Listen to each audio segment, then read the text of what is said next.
We both have a cold today, but we have still decided to share some prayers for humanity and for peace with you. But before we begin, a piece of advice. Can you see my t-shirt? It says, "Don't argue with idiots on the internet." Listen to me, it's not worth it. You don't even know who these people are, but they can harm you. They can commit crimes against you online.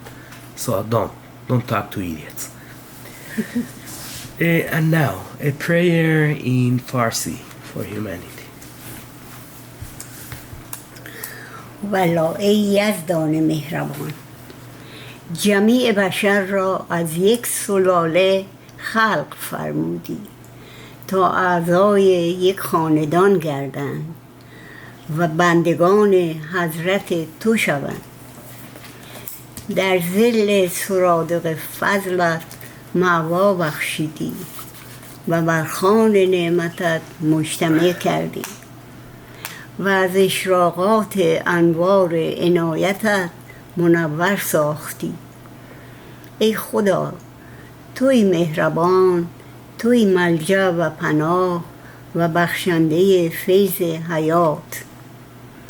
تاج انسانی را زینت هر سری فرمودی و خلعت موهبت را زیور کل بشر تا غریق دریای رحمتت شوند. ای مولای مهربان، کل را متحد فرما و مظاهر مختلفه را به یکدیگر الفت بخش. جمیع ملل را ملت واحده کن تا اجزای یک خانمان گردند و روی زمین را یک وطن دانند و به نهایت اتحاد الفت جویند.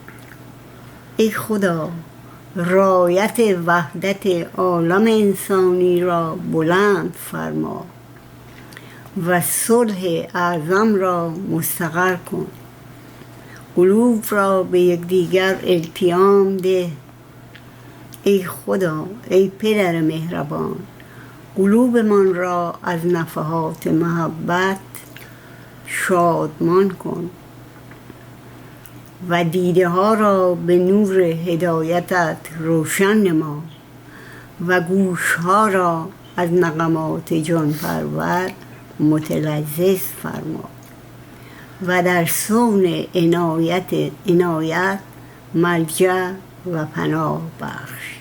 انک انت القوی القدیر، یا ستار العیوب و یا غفار الذنوب.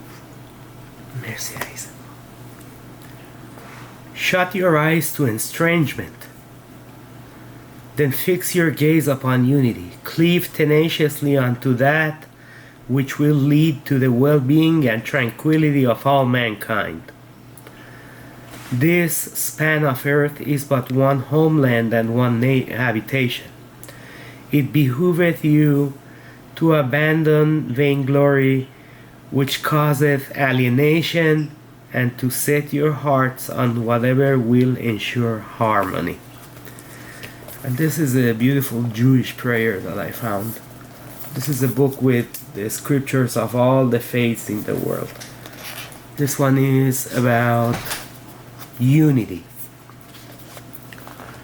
Behold how good and how pleasant it is for brethren to dwell together in unity, until the Spirit be poured upon us from on high, and the wilderness become a fruitful field, and the fruitful field be counted for a forest. Then justice shall dwell in the wilderness, and righteousness shall abide in the fruitful field.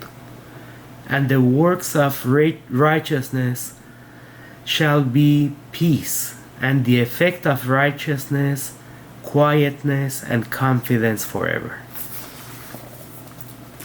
En español, para mis hispanohablantes del alma, de mi corazón. Una oración para la humanidad. Oh tú bondadoso Señor, tú has creado a toda la humanidad del mismo linaje. Tú has decretado que todos pertenezcan a la misma familia. En tu santa presencia todos ellos son tus siervos y toda la humanidad se cobija bajo tu tabernáculo. Todos se han reunido en tu mesa de munificencia. Todos están iluminados por la luz de tu providencia. Oh Dios, tú eres bondadoso con todos. Tú provees a todos, das asilo a todos. Confieres vida a todos. Tú has dotado a todos y a cada uno con talento y facultades, y todos están sumergidos en el océano de tu misericordia. Oh tú bondadoso Señor, une a todos. Haz que las religiones concuerden. Haz de las naciones una sola, a fin de que puedan verse unas a otras como una sola familia y a toda la humanidad como un solo hogar. Que vivan todas juntas en perfecta armonía. Oh Dios, iza hasta lo más alto el estandarte de la unidad de la humanidad. Oh Dios, establece la paz más grande. Une tú, oh Dios, los corazones unos con otros. Oh tu Padre bondadoso Dios, regocija nuestros corazones con la fragancia de tu amor. Ilumina nuestros ojos con la luz de tu guía. Alegra nuestros oídos con la melodía de tu palabra y ampáranos a todos en el refugio de tu providencia. Tú eres el poderoso y el fuerte. Tú eres el perdonador y tú eres quien pasa por alto los defectos de toda la humanidad. Friends, again, don't forget, read my t-shirt carefully.